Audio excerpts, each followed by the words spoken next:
Okay, so this might be a little touchy subject for some people, and I don't know. Should it be?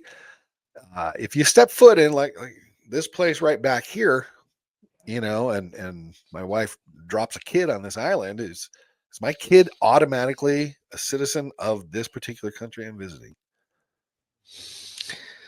Yeah, it's some muddy waters.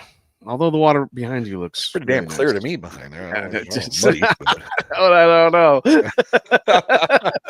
well, that's the thing we talk about today because Trump signed a executive order, was it, talking about this? And there's people going back and forth. Some people are like, "Oh, this is the worst decision ever. People should be able to have a right." Blah blah blah. And other people are going, "You shouldn't be born here if you're born to people who are not citizens of this country." And that's kind of like where I tend to lean at this point. I haven't looked at the issue fully, but we did want to make a comment on it since it just happened today. And he's actually been talking about this for a few months. And the original purpose of it was to allow, even though they didn't specifically state this in the amendment, about blacks who were born to slaves who were technically not citizens at that point.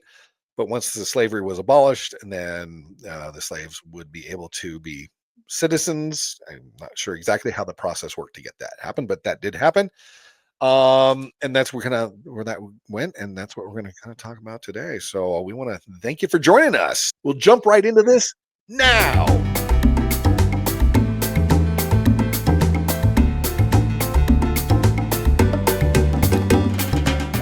All right, gang. Welcome to the Rude Barn podcast. I am the Barn, and right there across the Rude is the Rude. Hanging in there. We also want to really quickly just say, check out the Etsy store we have, which is therudebarn.etsy.com. We got a lot of cool stuff. I've got some new shirts up there that you'll check out. And let me just show a couple of them real quick. We the people come first. Damn rights we do. like Fauci, mad scientist. That's a good shirt. I like that one. The Rude Barn vertical flag, and we got the Drunky Monkey for all of those who are about ready to celebrate the independence of our great country. Then the new shirt, Dos Equis and Equisis, or whatever it is. You can change the label, but the beer inside is the same. Yep, that's pretty much true. That's for all you people who don't believe that. So then there's a confusion that you need a real ID to board a plane. What? You need an ID to vote? No, that's racist. Question everything. Make sure you question everything, people. And then the mostly peaceful psychopath. All these fun new shirts we got in there. And you don't start playing because you grow old. You grow old when you stop playing. So keep playing. That's what we're doing. We're having a good time. Yep. And don't forget our friends at Bearded Viking. BeardedViking.com. Yeah. You can go on there and find all the best bathtub hooch in the land. Pop out, check out the hooch finder. You can find it where you can see where it is near you. And 50 states. Now, yeah, you can have it delivered straight to your door. So that's pretty cool. Straight to the door, people. Check those out. We're good buddies with the Bearded Viking folks. You're part of it as well. Let's get into this right now. So we have a ruling that came down, Trump versus Casa. Apparently it's about the birthright citizenship.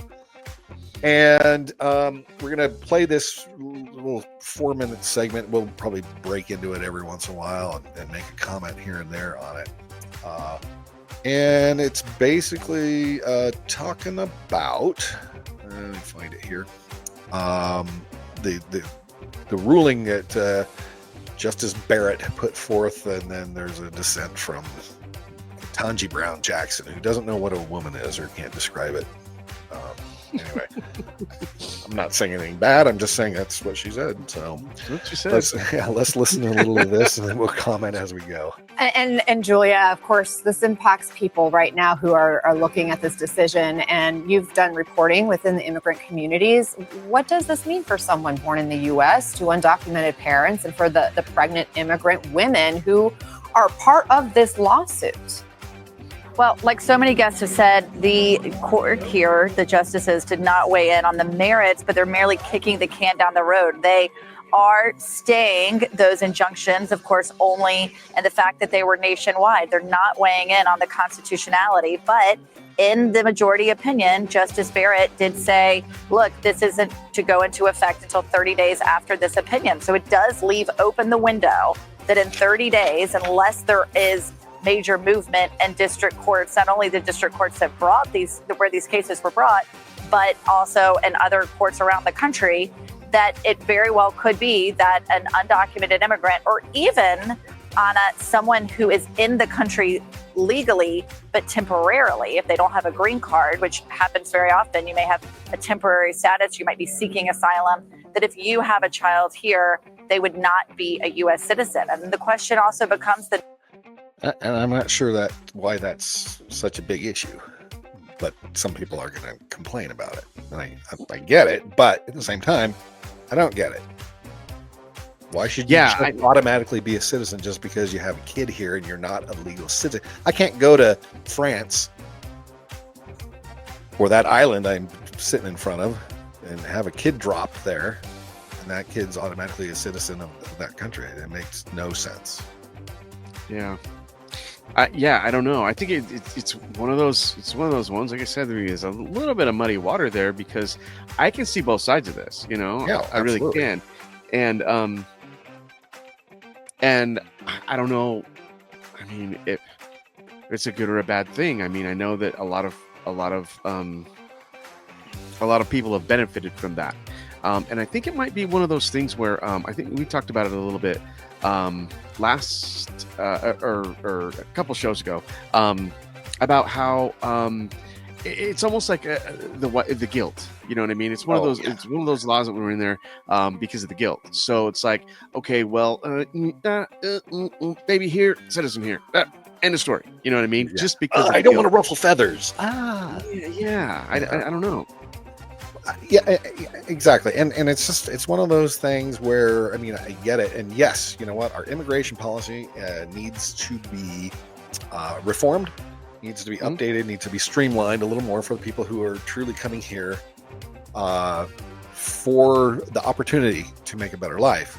But then we have a lot of people who are coming here for the freebies, for the benefits, for, you know, to suck off the American teat, so that they can do whatever the hell they want, basically. And you can't do that pretty much anywhere else, even in these countries that do allow birthright citizenship, which there are not very many. It's not very many. It looks like a lot. I'm going to show you a map here after we get through this. But, you know, this injunction, I guess, is really just, or the ruling here, whatever, is really just to kind of say they're going to look into it a little bit longer, a little bit more. I think things definitely need to be defined much more clearly, although there's always going to be a little gray area. But I think in general, you know, we need to figure out a way for people who legitimately want to come here. And there's 1 million people a year that we bring into this country legally. Mm-hmm. And when you have the tens of millions who have come in here illegally, you get some people that are kind of gotten like, hey, whoa, let's slow the roll, back the truck up a little bit, Tiger. We got to put a little bit of restraint in here and kind of limit what's going on, because we can't just have anybody who comes here who's pregnant from whatever country, China, Russia, Mexico, Honduras, wherever, Iceland. So, riddle me this, Batman. So, if somebody's coming over, that's illegal. Not making an effort to even try to be a citizen, I guess. Well, that's currently pregnant. Do you turn them away at the border just because of that? Well, no. Okay. But they don't get to just have a kid that automatically becomes an American just because they're ready to drop a kid shortly. So should it be at conception? So even if they were illegal and they got here and say they weren't doing their paperwork, and they conceived a child here, then would that be like, if it was conceived on American soil, then is that a better justification for the citizenship? Well, I mean, you're going to have people who are going to justify that and say, well, yeah, because they were already here. But then, no, those are the questions. But the citizenship is not a nature thing. It's a legal thing. Well, I know, but where does one end and one begin? It's like the goddamn abortion, controversy, argument. It's like like I said, it's where does one end and one begin? Because this is one of those ones that it's truly that. It's where do you draw the line, or is there a line to draw? Right, and rightly so. And if somebody has an idea, they want to make a comment in here, great. Gut reaction, knee-jerk reaction on this is because of the legal means and your ability to get the benefits. Well, even though citizenry, even though a lot of these people are getting a lot more benefits not being citizens, which they shouldn't, and I'm all against that. Sorry, it's fucking wild. It's literally backwards. Yeah, exactly. So I don't know. Why do we allow that? Why does any country allow that? Just because like you said, if you're on vacation or you're traveling in a particular country for a year, and things happen. I don't know how, but something happens, and she gets pregnant. I'm not sure how that works, but anyway, and drops a kid while you're traveling for that year-long jaunt or 2 year, whatever it is, in that country, but you still are an American citizen. Are you now? Is that kid a dual citizen? Are they just a lot of countries don't allow dual citizenship? Either you are us or you're not. Yeah. Pick a side. At that time too. Yeah, gosh, I don't know, man. It's pretty crazy because if you're in a different country, that's what you said. Well, you're born to American parents, so you are an American citizen. So if you're born to these people's, but our country is basically, it is a land of the lost. You know what I mean?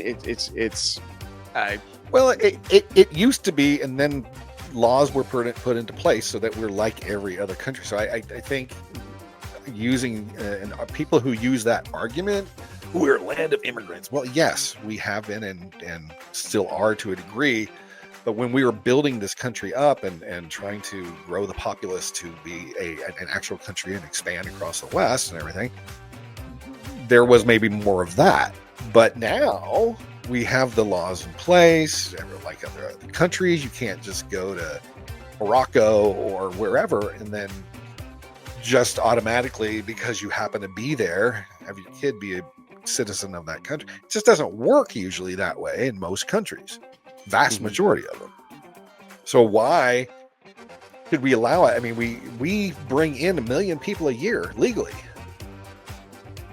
I'm sorry that we can't bring in 20 million people a year, because we would have a population of 5 years, we'd have 100 million more people. Instead of 330 million or whatever it is, we'd be 430 million, and then 530 million, and then 630. Where does it end? I mean, something's got to be under control. Well, I guess how far do we have to extend our hand to be accepted? It's almost like, right. I mean, there's a part of our government that feels, to me, it feels like we are the kid that never stops talking because he's trying to get people to like him. You know what I mean? Yeah.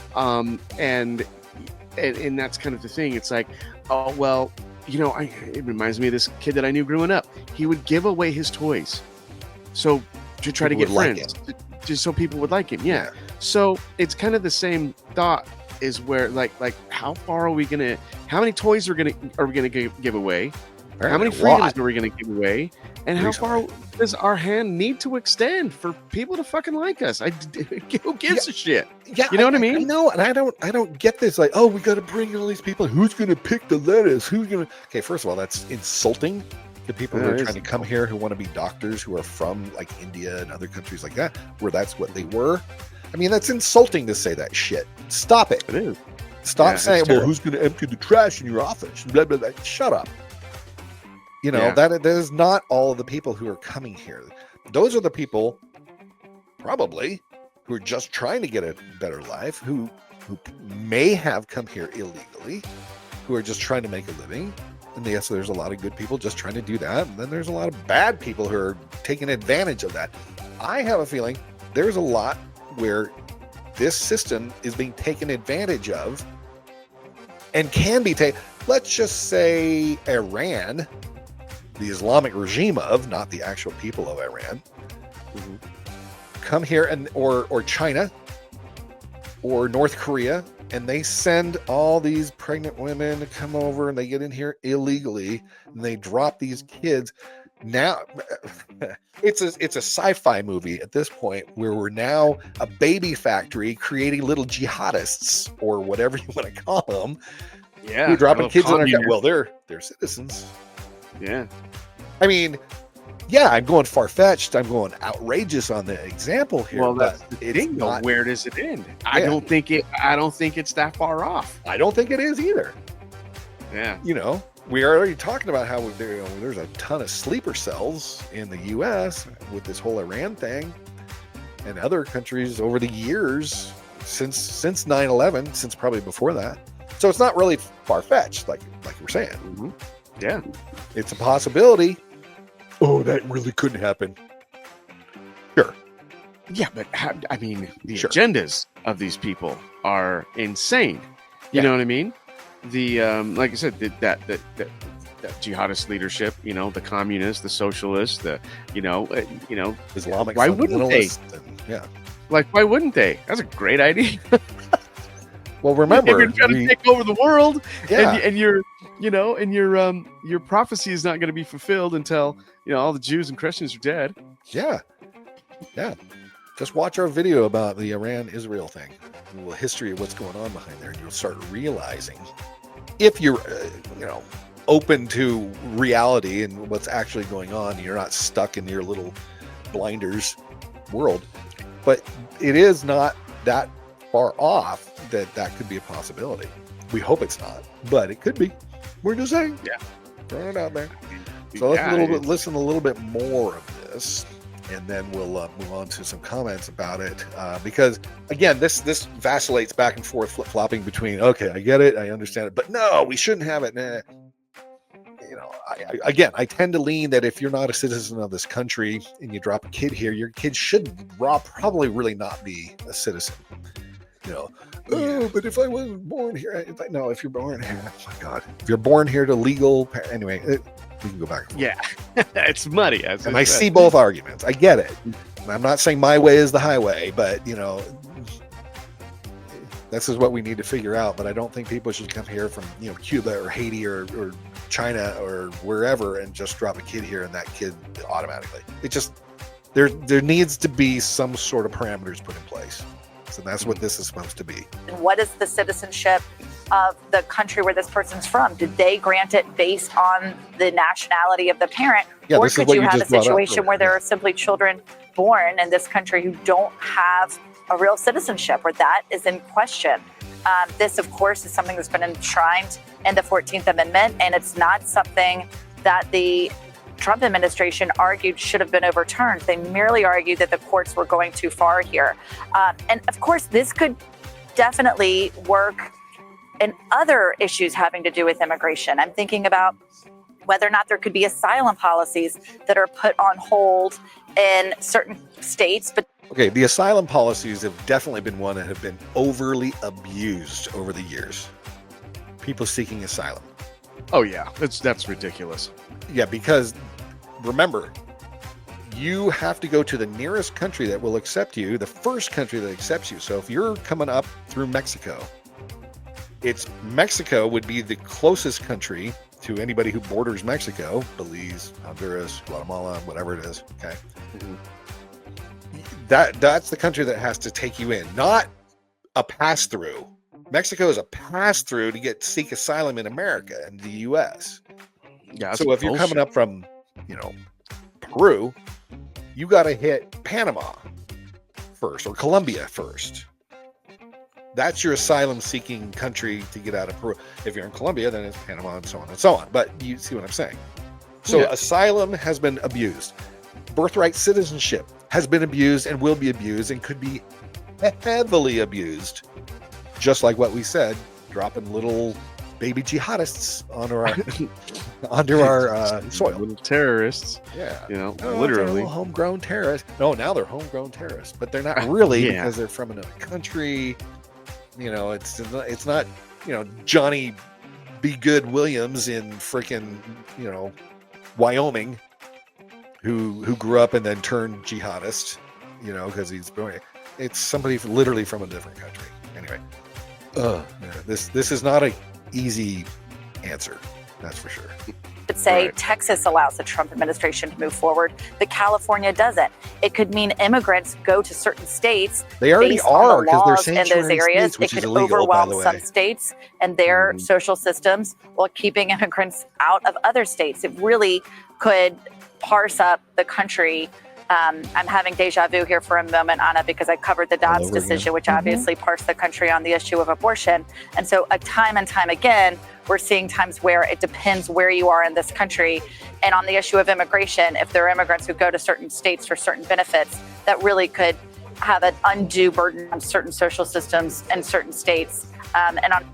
And so if they allow all these people to come in and put a burden on the social systems like they had with all these illegal immigrants coming in and taxing the systems in Denver, in LA, in Chicago, in New York. Remember, they're like, oh, we can't have all these people here. We don't have any room for emergency, and all that. Because there's too many immigrants using the damn system who should be not in this country to begin with. Yeah, and I think that and I don't know how this works, but isn't there a stipulation to where if you go to one of those sanctuary states, that's where you have to bed, like that's where you have to work. You can't freely move around if a sanctuary state takes you. I'm not positive where. I'm not sure about that either. Yeah.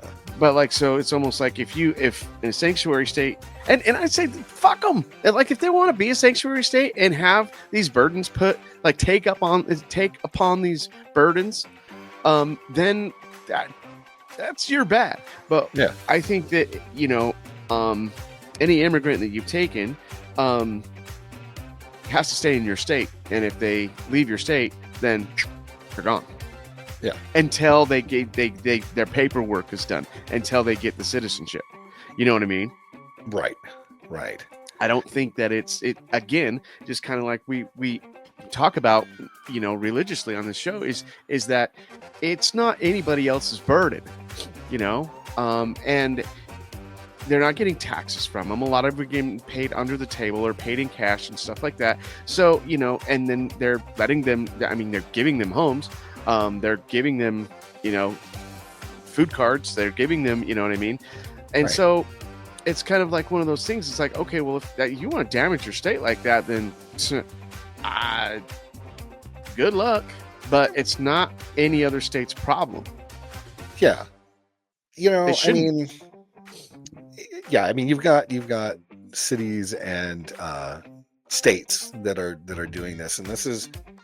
You have certain policies that get voted in. So this is why I don't understand why she's all worried about, California and Texas and all that.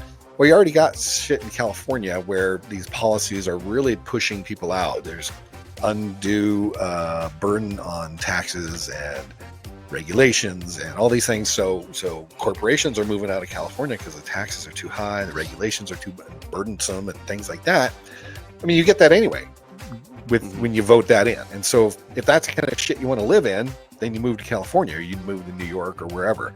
If you don't want that, you move to a state that doesn't have such high taxes, doesn't have such regulation in place, and so on and so on. So what's the difference? Really, there's not a whole lot of difference here, I don't see.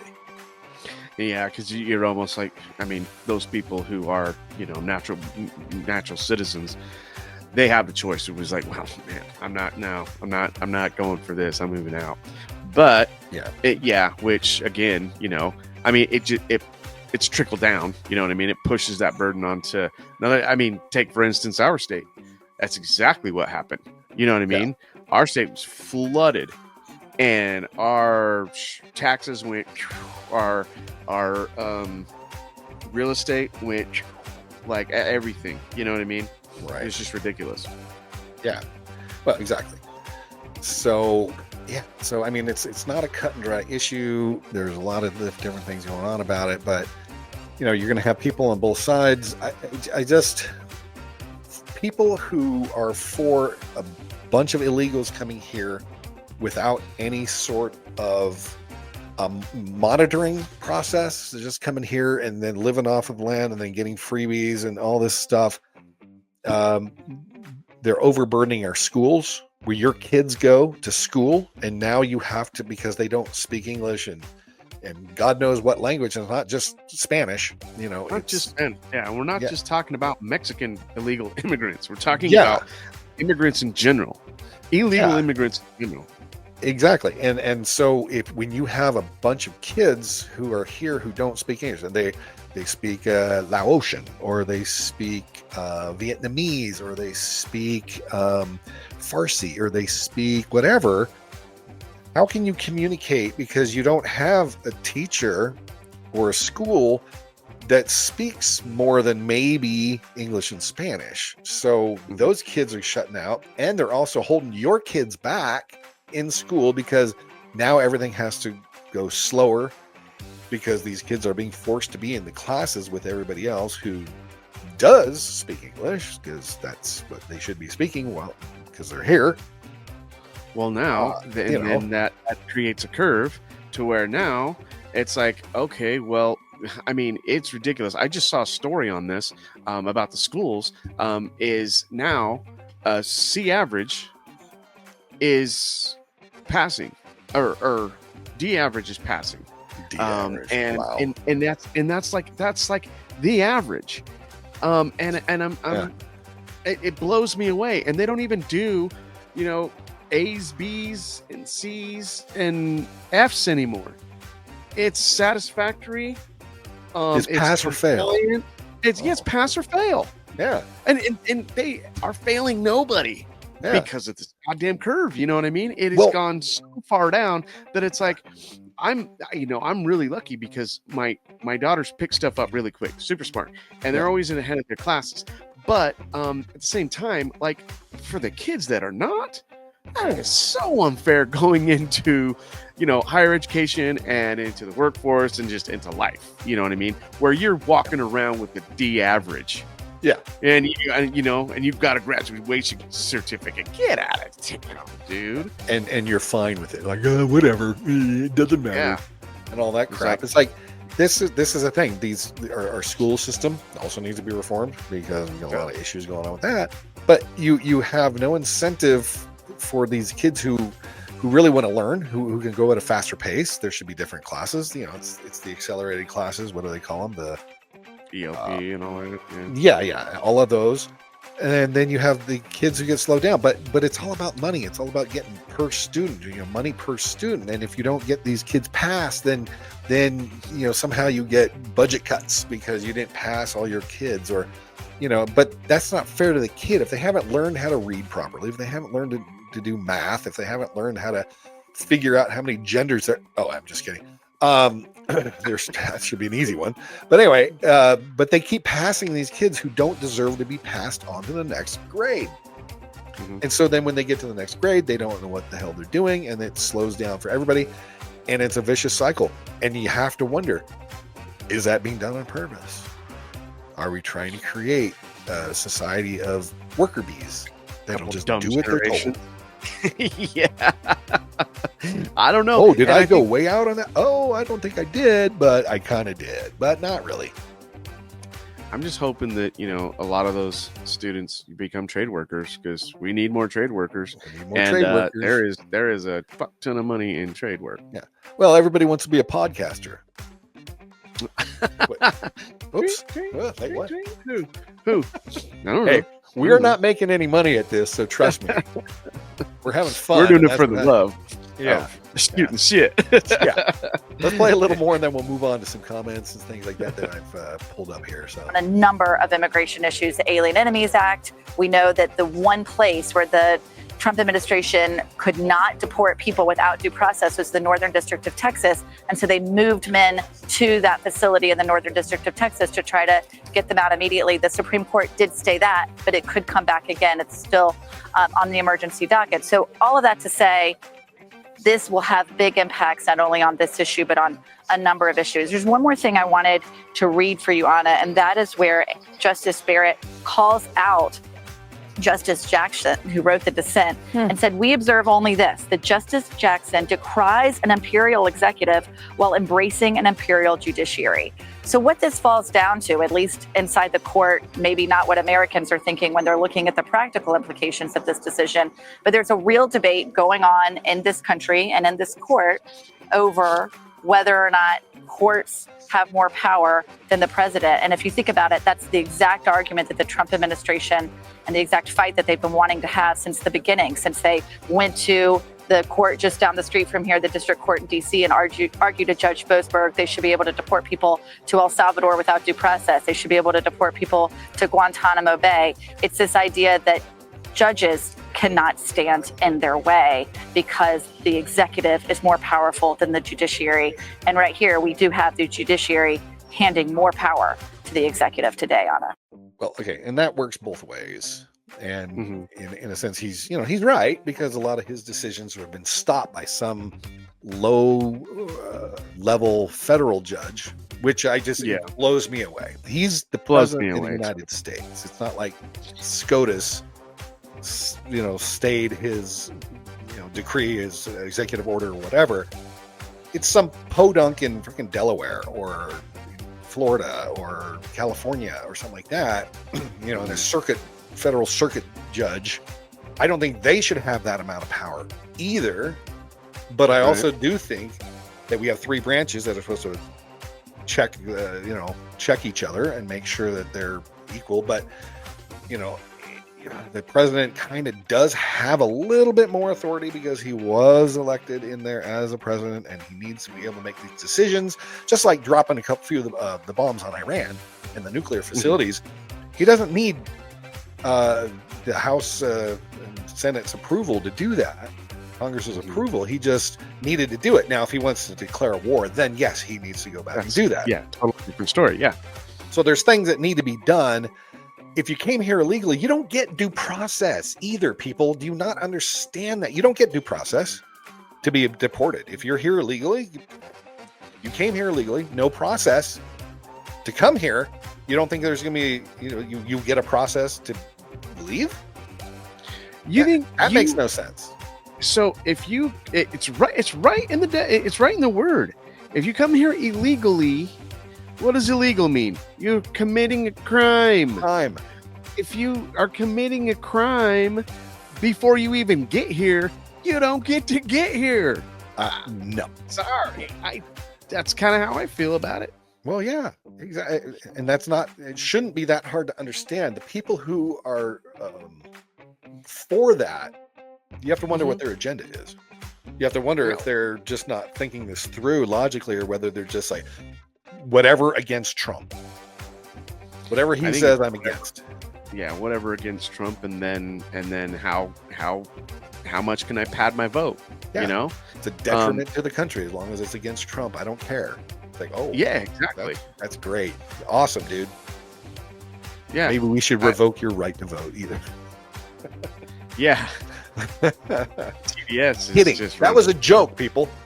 I'm not at rampant in this country. But yeah, it's a I don't know. I think it's a little bit deeper issue than people are giving it credit for, because I think that, just going along those lines, they're going to push this thing and keep pushing it and pushing it and to, like you said, to the detriment of the company or the country. Yeah. And then where are we going to be? Then what Democrat is going to come save the country? Yeah. You tell me. You know what I mean? Yeah. They're not going to want to deal with this bullshit.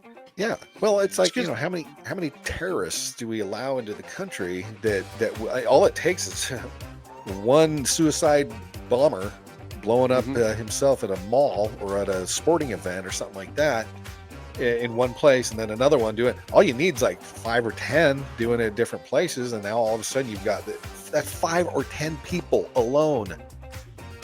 Not to count, a group of 4 or 5 at each event doing something. It doesn't take a whole lot to really kind of destroy the fabric of society.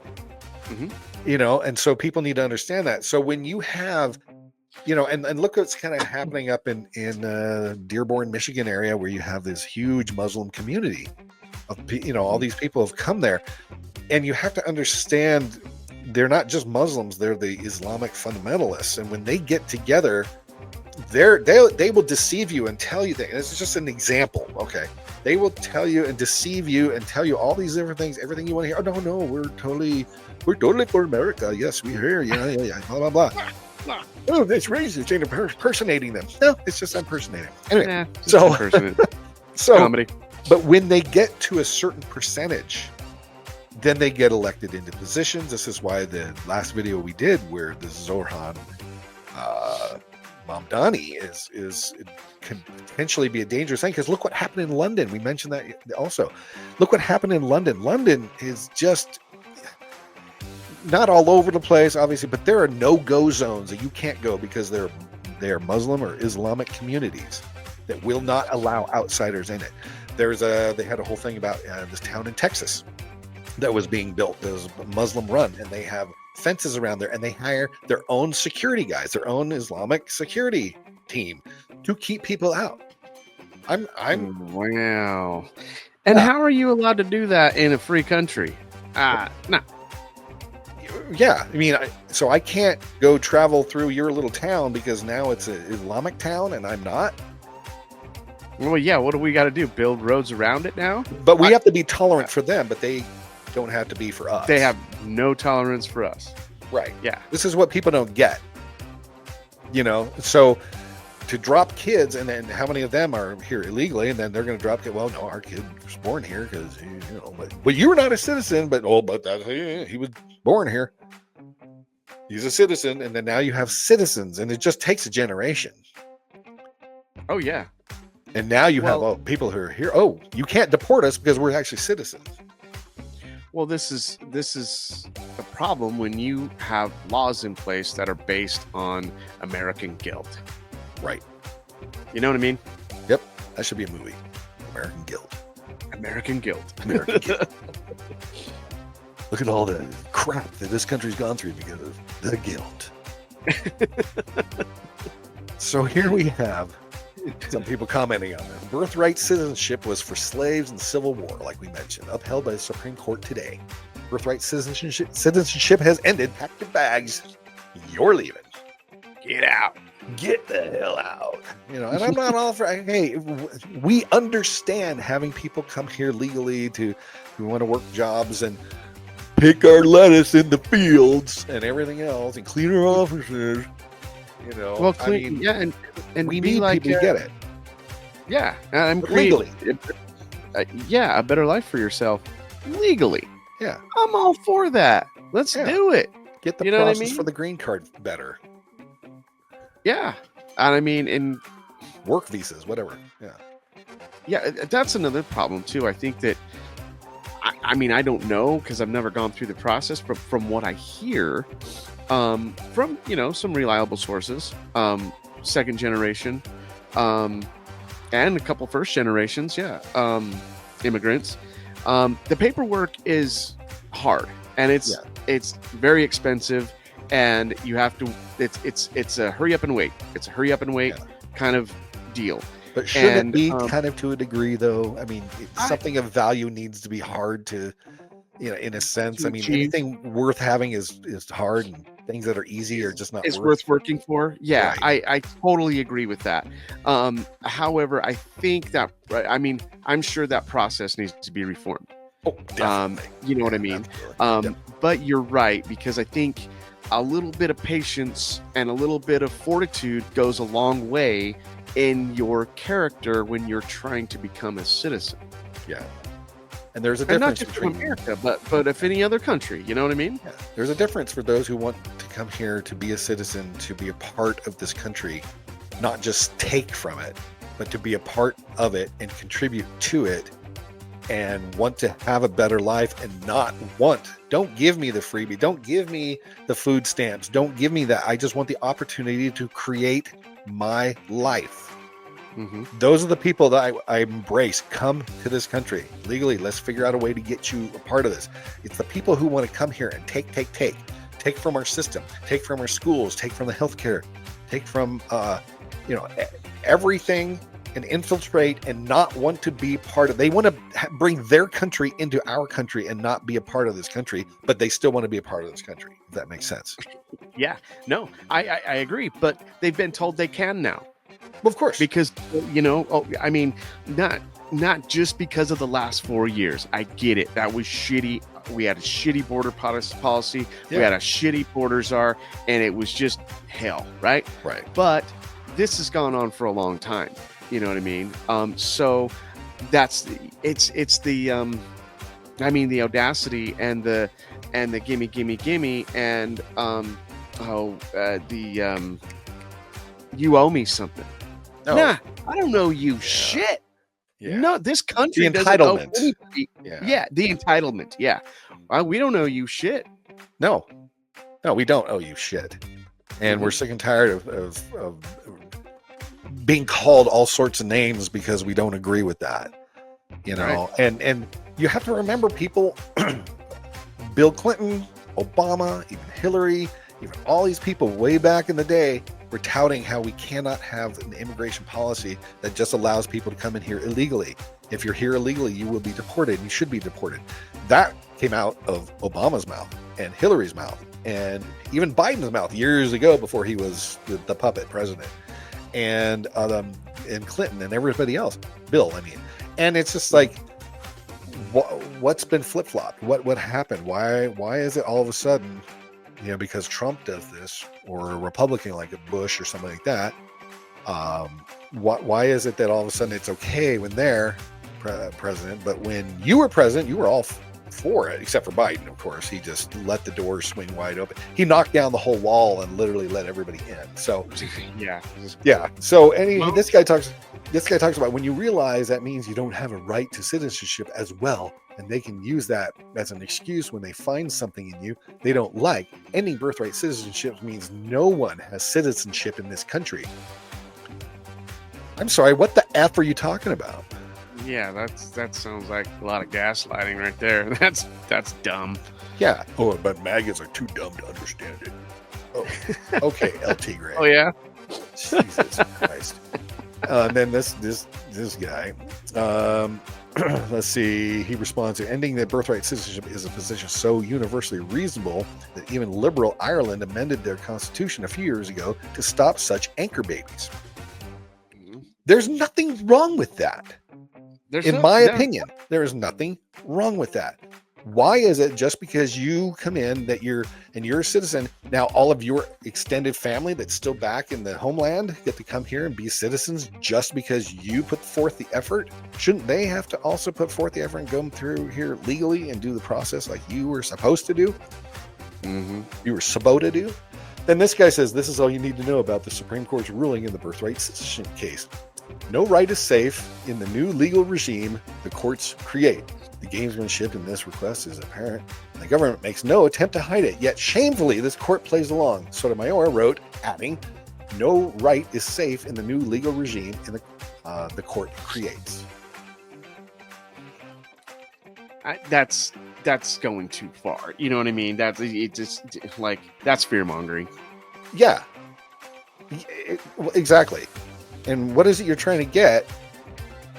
What's the point you're trying to make there, Sotomayor? You're allowing for the destruction of a country, of a nation. It's one brick at a time. Because how far are we going to let this go? Something it's got to be reined in at some point. We have allowed this to happen forever. Yeah. Can we slow down? Slow the roll for just a little bit here. Well, yeah. And so then why do we even have borders then? Well, that's what they're hoping. That's so and stupid. how is that going to work, people?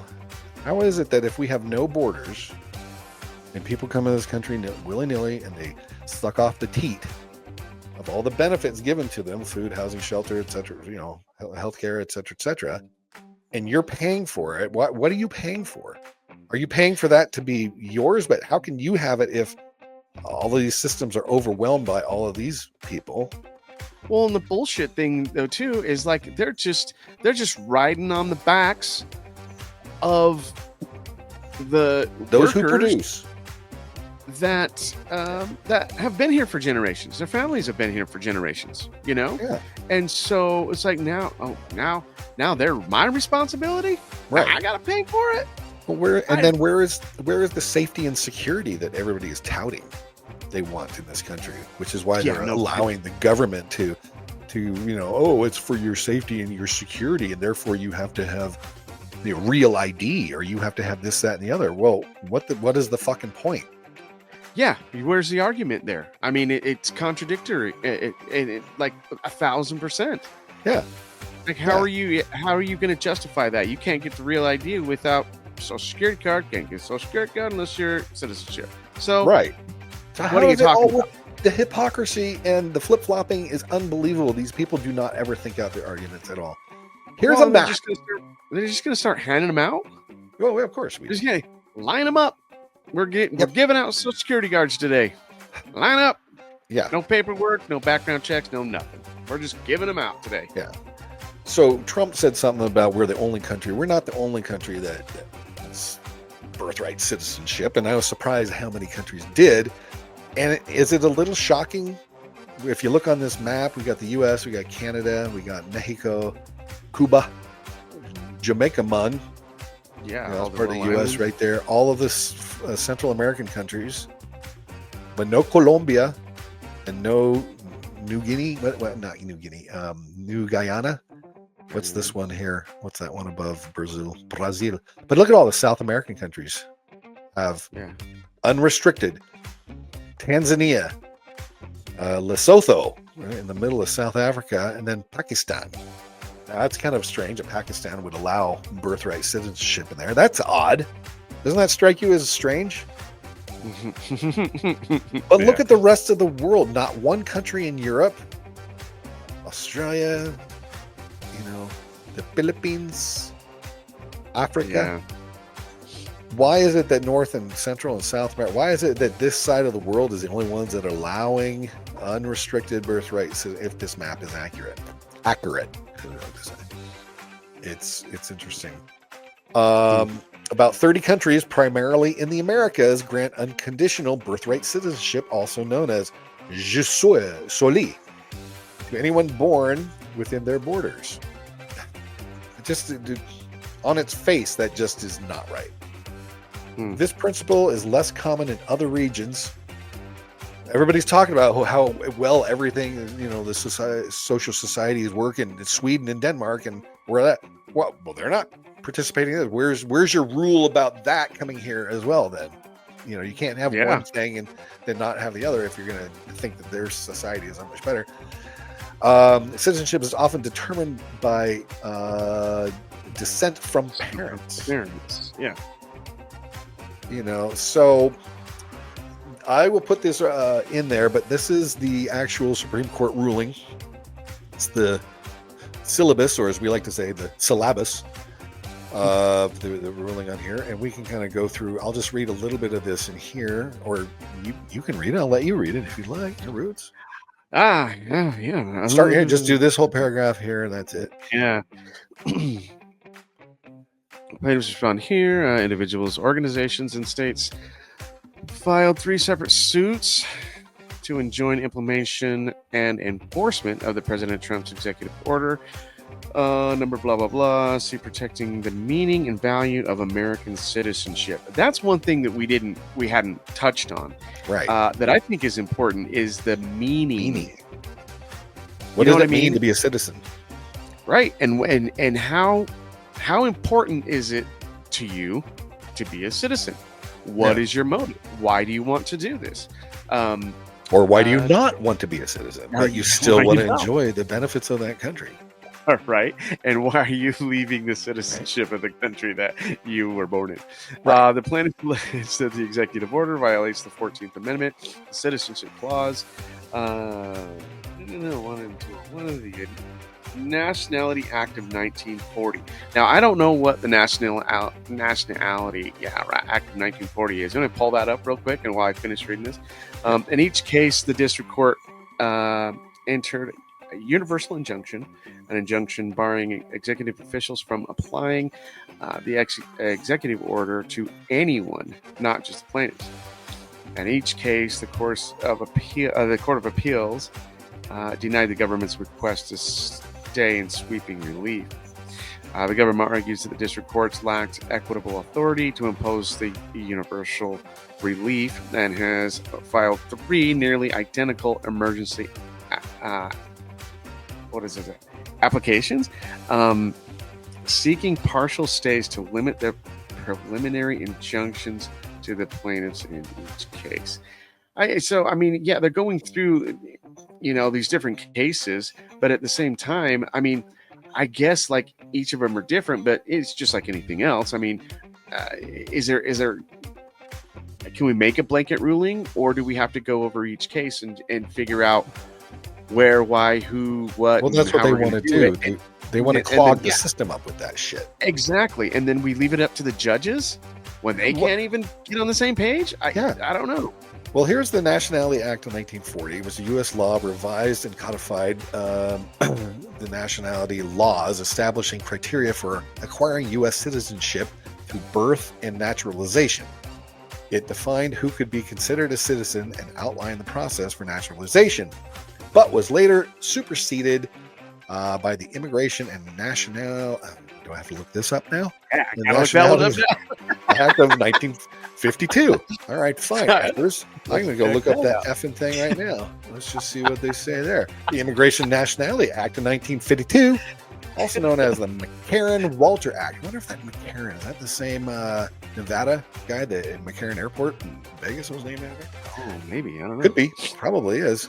Governs immigration and citizenship in the United States, and it was enacted on June 27, 1952. It consolidated various immigration laws, established a quota system, and introduced preferences for certain immigrants based on skills and family connection. So we're expanding the definitions and meanings to kind of like, well, if you got the skills, you got the family connections, then maybe am I reading that wrong now? I guess. No, probably. I don't know. I think I think it's kind of right. That's kind of how I understood it. Consolidated various immigration laws, established quota system. Quota system? Quota really? system. See, that leaves so much gray area. What is the quota system exactly? Yeah, what's the quota system for certain immigrants? Which certain immigrants are you talking about? Right. And what kind of skills and family connections are we talking about? Did we just barely peek our head in the rabbit hole here to see what the hell? I think we did, because I don't know. That's the thing. You can't just pick and choose. That's dumb. No. Now, I'm not an attorney and I don't understand all this shit. And there's always this garbage of this fucking legalese in here that nobody can ever understand. No, are they saying they want this or they don't want that? It's just, I will put this link in there. And if you want to read it, please feel free. We're just merely commenting on the fact that this just went through. So we haven't had time to dive in and do a bunch of really research on it. But I'm sure there's like 1,000 pages to that too, isn't there? Yeah, so I can play this for a second. This might have a little bit to talk about it, but this, I don't know if you're going to hear the audio on this. I'm going to have to do another one, but let me cut this out. I'll bring this back in because you are not going to be able to hear it. So let me bring it back in here. All right, so this talks about why the U.S. has birthright citizenship, and this might explain. I'm just going to play like maybe a minute or so of this, and then I'll leave the link to this also in the description. Civil War. The U.S. made 3 amendments to its national constitution that, among other things, established rights for African Americans. One of those amendments abolished slavery. One granted the right to vote to African American men, and one, among other things, gave African Americans the right of citizenship.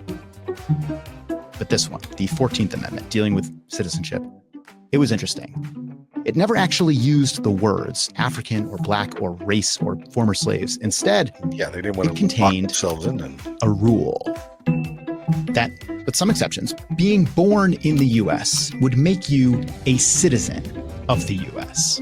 Birthright citizenship. If you're born here, you're a citizen here. Pause it. Birthright.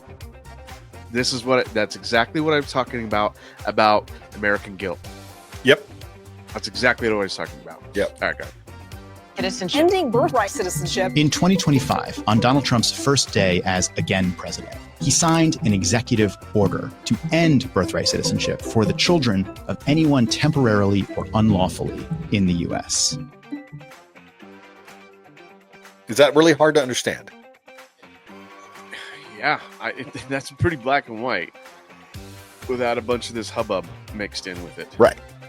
I mean, does that not say... Okay. Well, how do you do... The slaves weren't technically citizens then, but they dropped down kids. And well, we made an exception, and then we can change it. You know what? How many times do we change laws because it doesn't make sense anymore? Or whatever, you know what I mean? Yeah, but we shouldn't... Go ahead. No, I was just going to say, but if we're going to make laws and then realize that law doesn't really either include everything that we thought it did, or it excludes something, or it is, or whatever, then we either create another law, or we change it, or we realize, maybe that wasn't the best idea, and then we needed to change it so that it maybe works more for the times. Yeah, because times are going to change, but I don't believe in changing it for everybody who stomps and throws a fit. Exactly. You know what I mean? You can't just start adding exceptions every time someone throws a fit. Right. I don't get why we can't just say, look, we need to streamline the immigration process, but I don't think you should be able to come here, drop a kid, and that kid automatically is a citizen. No, that doesn't work when I go elsewhere or you go elsewhere or whatever. It doesn't work that way, and it shouldn't work that way. Because maybe I don't want my kid to automatically have dual citizenship in a particular country that I happen to visit or traveling in or whatever. I may not, but that's not what this is supposed to be. It's not. This is the whole open border crowd. They want no borders. They want to be able to be a citizen of the world. Okay, in one sense, sure, we all are, because we're all, people who are citizens of each country in this world. We should be able to freely travel anywhere we'd like. Absolutely. That's why we have things called passports. Which, again, you want to look at an antiquated system in that regard. I mean, there's just ways. But you people argue these things back and forth, but then you forget that it has to work both ways. Mm-hmm. It does. It has to work both ways. So let's listen to a little bit more of this. And then there's a thing I just pulled from Prager University that kind of talks about this whole thing that might make a little more sense. Over the next few weeks, that order was blocked by more than one federal judge, with one of the cases calling birthright citizenship a foundation of our democracy. And as of this video, we don't actually know how this will all shake out, if the Trump administration will back down, if the Supreme Court will back them up. But Trump had his eye on birthright citizenship for some time. Number one, the 14th Amendment is very questionable as to whether or not somebody can come over, have a baby, and immediately that baby is a citizen. And he hasn't been the only one to feel that way. Today, 40% of Americans think that the children of undocumented immigrants should not be given birthright citizenship. Only 40? The meaning of the 14th Amendment didn't just come up for debate this year. It's actually an argument we've been having with ourselves as a country going way back. And a lot of that debate has been around this idea of who is supposed to get citizenship and who isn't.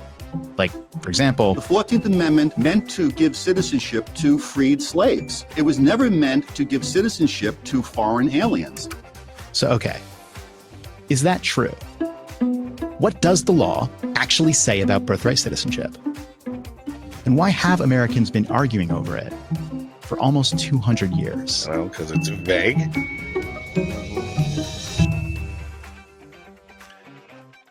It'll go on. We won't listen to the whole thing because we want to wrap this up as soon as we can here. But, I mean, it's It's not a cut and dry thing. We acknowledge that. I don't have all the answers either. I'll put this one in. Let's see if this stops. This is from PragerU that usually has some pretty good explanations on things that people need to understand. Let's play like a little bit of this, and then we'll wrap this up, because this might help explain what the whole birthright citizenship thing is supposed to kind of be. Grant citizenship to anyone born in the United States, even the children of people who've entered the country illegally, or the children of foreign tourists who owe our country no allegiance. There we go. Yeah. That's the question underlying the controversial issue of birthright citizenship. Many people today take it for granted that the answer is yes. If you're born on American soil, you're an American citizen, period. End of issue. But is that what the Constitution says? Let's first look at the text of that document, specifically the 14th Amendment. It reads, "All persons born or naturalized in the United States and subject to the jurisdiction thereof are citizens of the United States." Case closed, right? Not so fast. The key phrase here is subject to the jurisdiction thereof. It creates a second condition for birthright citizenship beyond merely being born on American soil. But it also raises another question. Who is born subject to U.S. jurisdiction? That question, we need some historical context. The 14th Amendment was ratified in 1868, just 3 years after the end of the Civil War. Its purpose was to rectify the infamous 1857 Supreme Court decision, Dred Scott v. Sanford, in which the court declared that Black Americans were not and could never be citizens. Even after slavery was abolished in 1865, Dred Scott... See, and we were just talking about that. Laws are created, and then new laws are created because they've realized the previous law was unjust or very outdated for the times. Right.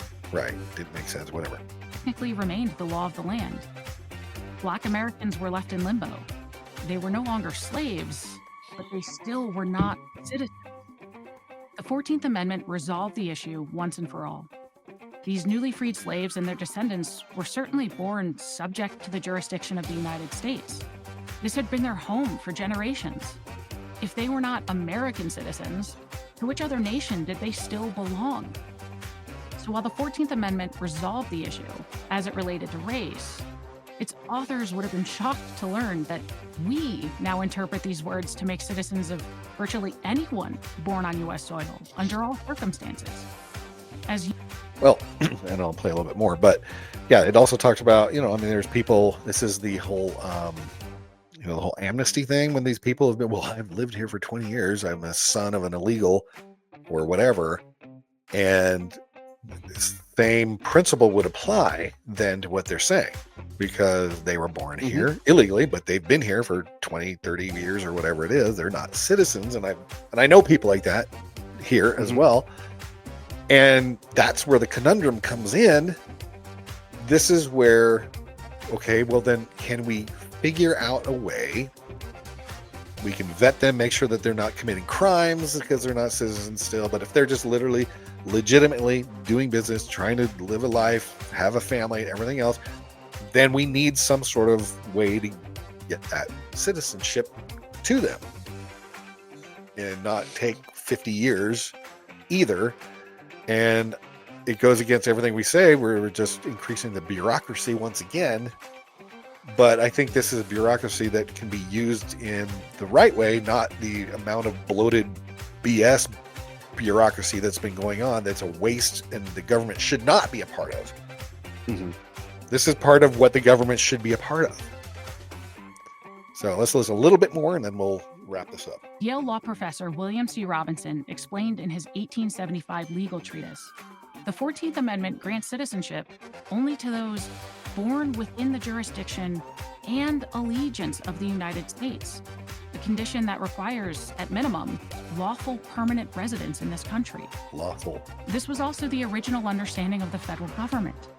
In 1885, for example, the State Department rejected the citizenship claim of a man named Richard Greiser.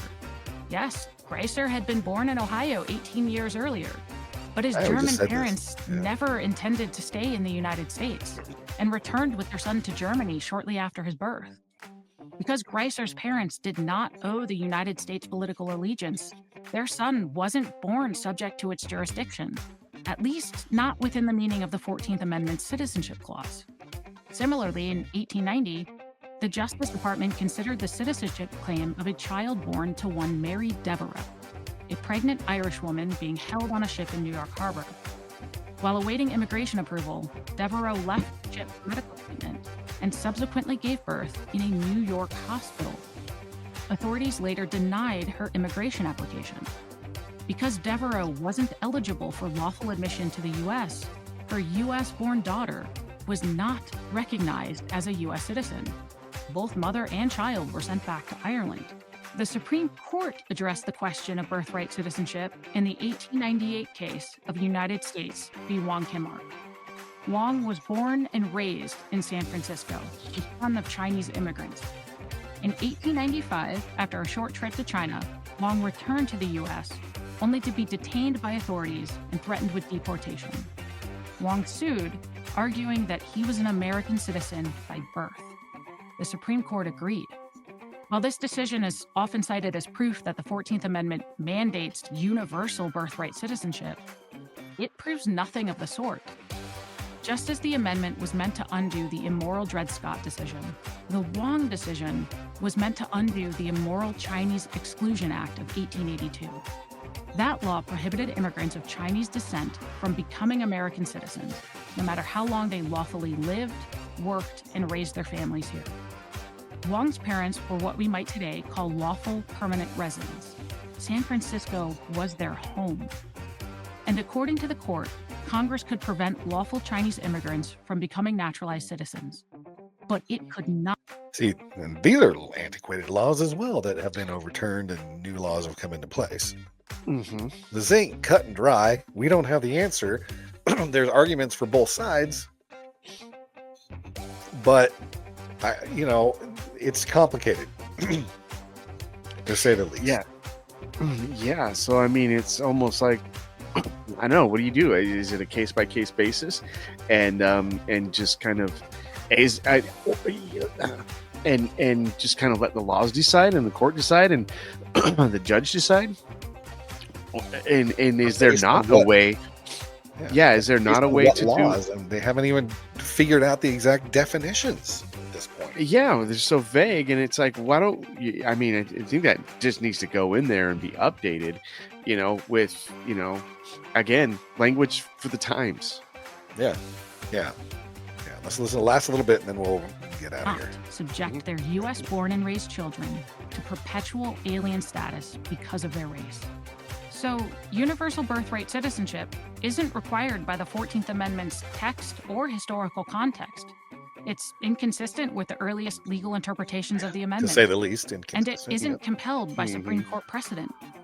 Why, then, are so many so confident in their assertion that universal birthright citizenship is established constitutional law? Maybe a better question would be, what constitution are they talking about? I'm Amy Swicker by the 14th Amendment. Yeah, exactly. Yeah. Needless to say, this is complicated. We don't have the answers. We're not right. We're not wrong. You're not right. You're not wrong. It case by case. I don't know. That would take forever. That would take forever. Yeah. But just because you want to come here doesn't mean that you have to be a citizen here. I mean, there's lots of countries where if you don't offer something that benefits that country, you don't get in. You don't get in. Yeah. Well, I mean, but why? Why should we have to bring in people who are not going to contribute to the country, who want to be a part of this country, assimilate into this culture? They can still have their own, their own kind of subculture, if you want to call it, from back home that they can bring and celebrate, but they still need and should be Americans. They shouldn't just be Mexicans here in America. They shouldn't just be Cambodians here in America and just like they isolate themselves from society. It's like their own little country here, or you name whatever country it is in the world. You want to be here because you want to be American. You want to be proud. You want to be free. You want to be able to speak out against, government. You want to be able to peacefully protest as you're burning shit down behind you. You know, you want to or be whatever. able to vote. You Yeah. want to be able to have your kids here. You want to be able to make a good life, and that's, I agree. You know, I mean, if you're contributing, then I say, yeah, all for it. If there's not a lot of that going on, then I don't. We don't have use for it. Yeah. You know, I mean, if you're here, there's trust me, there's a lot of lazy ass people here who probably shouldn't be here either, who are sucking off the teat and welfare system and everything else that we've got going on, that are useless people who are American citizens. Trust me, I'm not just saying people who are coming here are all that way.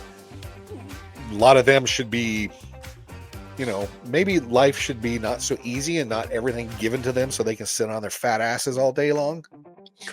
Yeah, I agree. Or skinny meth and fentanyl related asses. But anyway, you know what I mean? So yes, there are people here who are citizens who really, what are you doing to contribute? No, you're a taker. Pieces of shit. Yeah. Well, and I don't think, I mean, I obviously would take a very long time to go through, everybody that way. But at the same time, I really agree. And if you don't, you're not bringing anything into the table other than dropping a baby so you can, have an American citizen in your family. I'm not for it. I'm not voting for it. You know what I mean?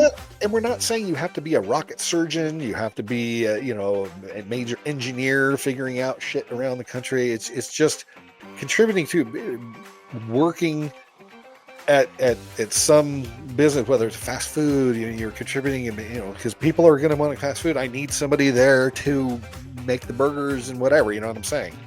Jobs have to be filled. Yeah. I mean, if you contribute one way or the other. We're not saying that you have to be, a doctor, a lawyer, a nurse, whatever. It's you just have to be somebody who wants to contribute in your own little way to make a living, to make a life for yourself, and not just take. And we need, for American citizens and everybody in general, I think we need to reform the welfare system to cut things way back so that it's not a lifestyle. It's merely a crutch to help you out temporarily when you have tough times. But guess what? It's called tough love. Get back on your ass, get off your ass, get back into the workforce, figure out something, because we're not all here to take care of you when you're not willing to do something yourself to better yourself.